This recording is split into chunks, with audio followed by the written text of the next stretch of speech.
Giordano Bruno was a man who lived in Italy over 400 years ago.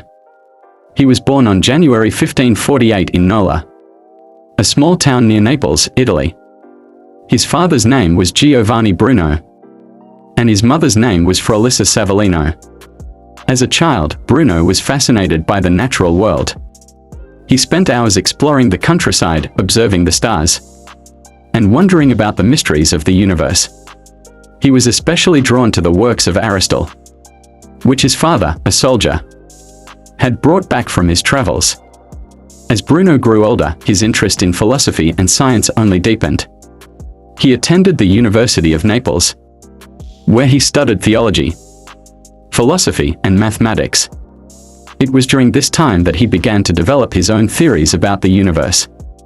One of Bruno's earliest theories was that the universe is infinite and has no bounds.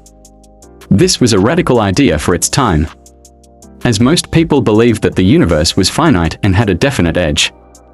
Bruno also believed in the concept of the multiverse, which held that there were an infinite number of universes beyond our own. This idea was well ahead of its time, and wouldn't be explored again until the 20th century.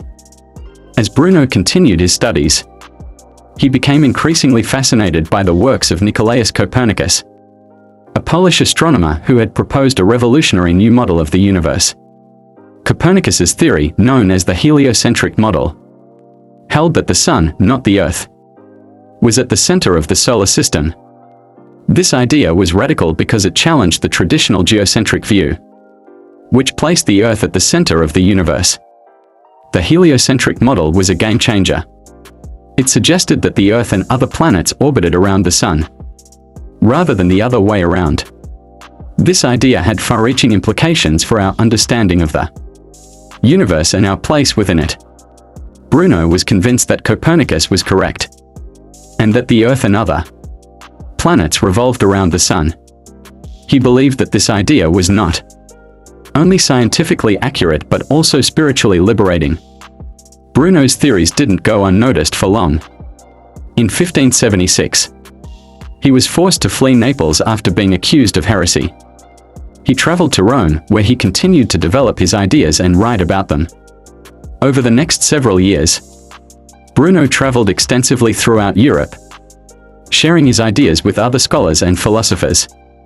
He wrote several books, including De l'Infinito, Universo e Mondi, on the infinite, universe, and worlds, which outlined his theories about the universe. But Bruno's ideas were not without controversy. In 1593, he was arrested in Venice and charged with heresy. He was imprisoned for 7 years, during which time he was subjected to intense interrogation and torture.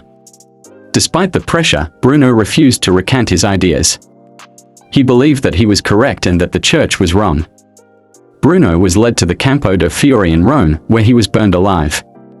Bruno's death was a tragedy, but his ideas lived on, who went on to change the way we understand the universe. Today, Bruno is remembered as a hero who stood up for what he believed in. He showed us that it's okay to question authority and seek the truth, even if it's not popular.